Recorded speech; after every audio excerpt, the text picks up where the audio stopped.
بسم اللہ الرحمن الرحیم۔ شانی وائس کے محترم ناظرین، السلام علیکم ورحمۃ اللہ وبرکاتہ۔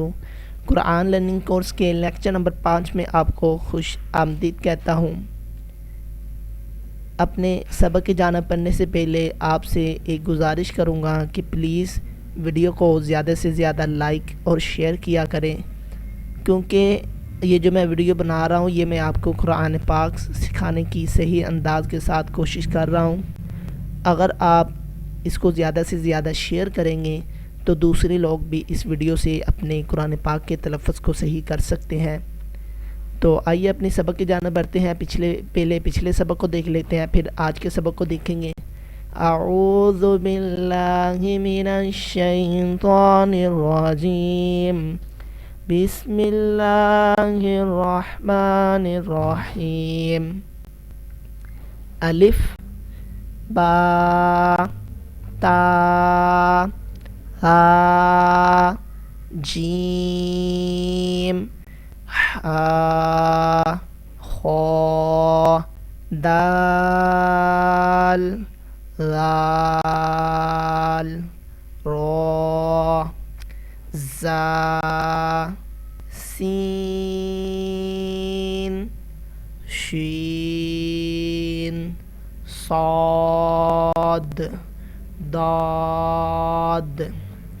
یہ جو ہماری لائن ہے یہ ہمارا پچھلا سبق تھا۔ اگر آپ نے پچھلی ویڈیو دیکھی ہوگی تو آپ کو یہ سبق بھی یاد ہوگا۔ تا لا عین غین فا۔ نیکسٹ لائن ہمارا آج کا سبق ہے۔ یہ اگر آپ اس حروف کو دیکھیں تو یہ بھی بلو کلر کا ہے، یہ حروف مستعلیہ کا آخری حرف ہے۔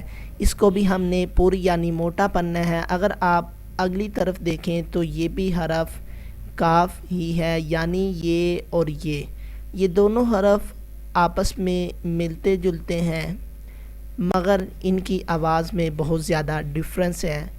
پڑھ کر دیکھتے ہیں۔ اس کو آپ نے حروف مصالیہ کی وجہ سے پوری یعنی موٹا پڑھنا ہے۔ اس کے علاوہ یہ زبان کی جڑ اور تعلق کے نرم حصے سے ادا ہوتا ہے۔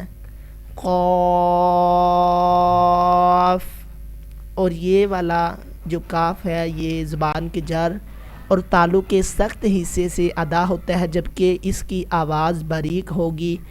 اس کو جب آپ نے ادا کرنا ہے تو ہونٹوں کو تھوڑا سا گول کرنا ہے، حروف مستعلیہ کی وجہ سے موٹا پڑھنا ہے۔ جب اس کو ادا کریں تھوڑا سا اپنے ہونٹوں کو پھیلائیں، تب آپ کی یہ کاف کی آواز باریک پیدا ہوگی۔ کاف۔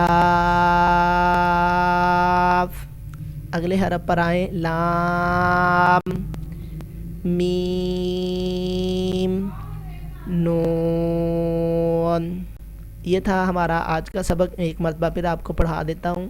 قاف حروف مصالیہ کا آخری حرف ہے۔ کاف، دونوں میں یہ ایک بہت بڑا ڈیفرنس ہے، یہ موٹا اور یہ باریک پڑھا جاتا ہے۔ لام میم نون۔